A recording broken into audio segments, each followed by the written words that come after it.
ಧಾರವಾಡ ಲೋಕಸಭಾ ಕ್ಷೇತ್ರದಲ್ಲಿ ಬಿಸಿಲಿನ ಜೊತೆ ಚುನಾವಣಾ ಕಾವು ಕೂಡ ಏರ್ತಾ ಇದೆ. ಇದೀಗ ಯುವ ನಾಯಕ ವಿನೋದ್ ಅಸೂಟಿ ಹುಬ್ಬಳ್ಳಿ ಧಾರವಾಡ ಪೂರ್ವ ಕ್ಷೇತ್ರದಲ್ಲಿ ಭರ್ಜರಿ ಚುನಾವಣಾ ಪ್ರಚಾರದಲ್ಲಿದ್ದಾರೆ. ಅವ್ರ ಜೊತೆ ಈ ಭಾಗದ ಶಾಸಕರಾದ ಪ್ರಸಾದ್ ಅಬ್ಬಯ್ಯ ಅವರು ಇದ್ದಾರೆ. ಇಬ್ಬರ ಹತ್ರನೂ ನಾವು ಮಾತಾಡೋಣ, ಏನ್ ಹೇಳ್ತಾರೆ ಚುನಾವಣೆ ಕುರಿತು ಅಂತ ಕೇಳೋಣ. ಸರ್, ಈ ಲೋಕಸಭಾ ಚುನಾವಣೆ ಯಾವ ವಿಷಯದ ಮೇಲೆ ನಡೆದ ಧಾರವಾಡ ಜಿಲ್ಲಾ ಕ್ಷೇತ್ರದೊಳಗೆ ನೀವೇನು ಹೇಳ್ತೀರಿ? ಇವತ್ತು ನಮ್ಮ ಅಧಿಕೃತ ಅಭ್ಯರ್ಥಿಯಾದಂಥ ವಿನೋದ್ ಅಸೂಟಿಯವರ ಪರವಾಗಿ ಇಡೀ ಧಾರವಾಡ ಜಿಲ್ಲೆಯಲ್ಲಿ ಬಹಳ ದೊಡ್ಡ ಅಲೆ ಇದೆ. ಯುವಕ ಅನ್ನುವಂಥ ಒಂದು ಯುವಕರ ಶಕ್ತಿಗೆ ಕೊಡಬೇಕನ್ನುವಂಥದ್ದು ಒಂದು. ಎರಡನೇದಾಗಿ ಪ್ರಹ್ಲಾದ್ ಜೋಶಿ ಅವರು 20 ವರ್ಷದಲ್ಲಿ ಯಾವುದೇ ಹೇಳ್ಕೊಳ್ಳುವಂಥ ಅಭಿವೃದ್ಧಿ ಕೆಲಸ ಆಗಲಿಲ್ಲ ಅನ್ನುವಂಥದ್ದು.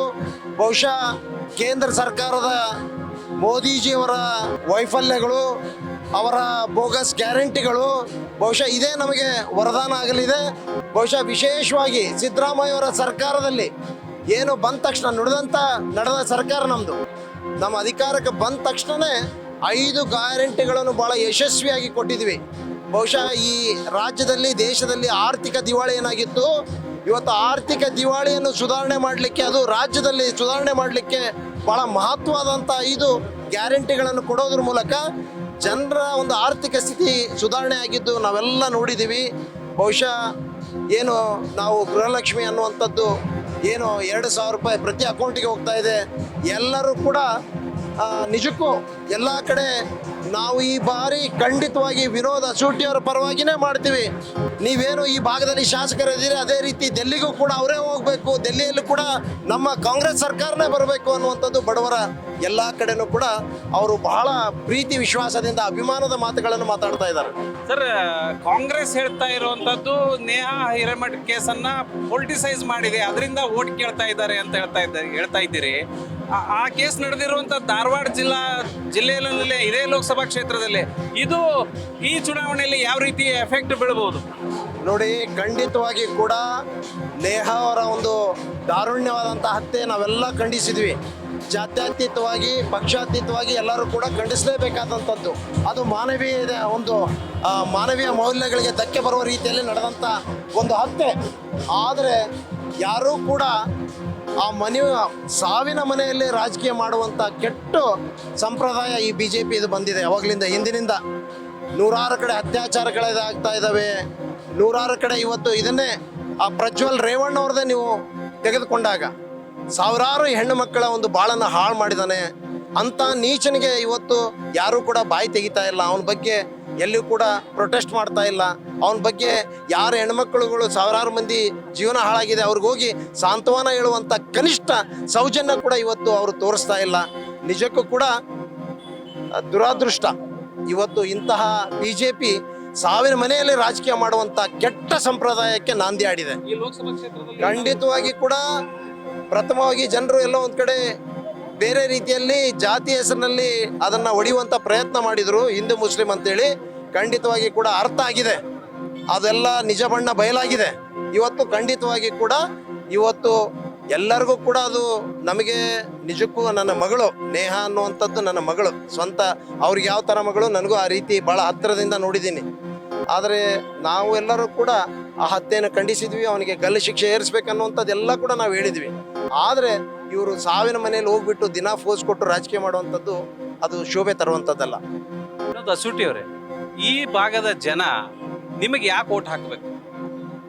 ಏನು ಇವತ್ತಿನ ದಿವಸ ನಾನು ಎಲ್ಲರೂ ಒಂದು ಸಮ್ಮುಖದಲ್ಲಿ ನಮ್ಮ ನಾಯಕರ ಒಂದು ಸಲಹೆ ಮೇರೆಗೆ ಕಾಂಗ್ರೆಸ್ ಪಕ್ಷ ನನಗೊಂದು ಈ ಒಂದು ಚುನಾವಣೆ ಎದುರಿಸಲಿಕ್ಕೆ ಒಂದು ಅವಕಾಶವನ್ನು ಕೊಟ್ಟಿದೆ.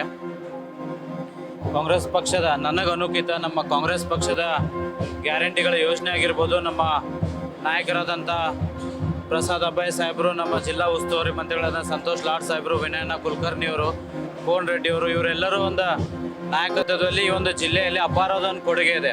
ಇದು ಬರೀ ಇಂಡಿವಿಜುವಲ್ ಚುನಾವಣೆ ಅಲ್ಲ, ಇದೊಂದು ಕಾಂಗ್ರೆಸ್ ಪಕ್ಷದ ಒಂದು ಚುನಾವಣೆ. ಮತ್ತು ಅಲ್ಲಿ ಪ್ರಹ್ಲಾದ್ ಜೋಶಿ ಅವರೊಬ್ಬರು ಕೇಂದ್ರ ಮಂತ್ರಿ ಇದ್ದರೂ ಕೂಡ ಅವರು BJP ಪಕ್ಷದ ಒಬ್ಬರು ಅಭ್ಯರ್ಥಿ. ಈ ಒಂದು ಚುನಾವಣೆ ನೇರವಾಗಿ ಕಾಂಗ್ರೆಸ್ ಮತ್ತು BJPಯ ಚುನಾವಣೆ ಆಗಿದೆ.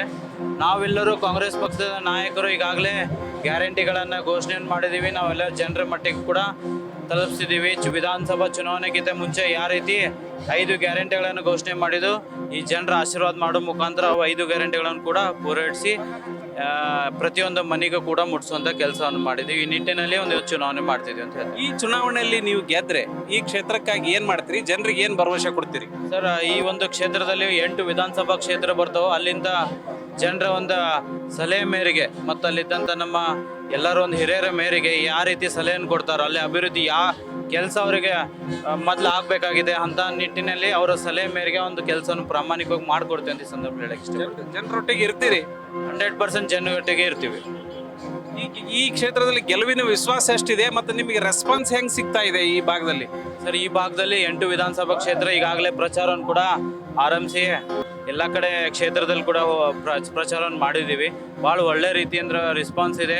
ಕಾಂಗ್ರೆಸ್ ಪಕ್ಷಕ್ಕೆ ಇದೊಂದ್ಸಲ ಅವಕಾಶವನ್ನು ಕೊಡ್ಬೇಕಂತ ಹೇಳಿ ಜನರೇ ಒಂದು ತೀರ್ಮಾನ ಮಾಡಿ ಭಾಳ ಮಂದಿ ಚರ್ಚೆಯನ್ನು ಕೂಡ ಮಾಡ್ತಿದ್ದಾರೆ. 100% ಈ ಸಲ ಈ ಒಂದು ಕ್ಷೇತ್ರದಲ್ಲಿ ಬಾವುಟವನ್ನು ಹಾರ್ತೈತೆ ಅಂತ ಹೇಳ್ತೀನಿ.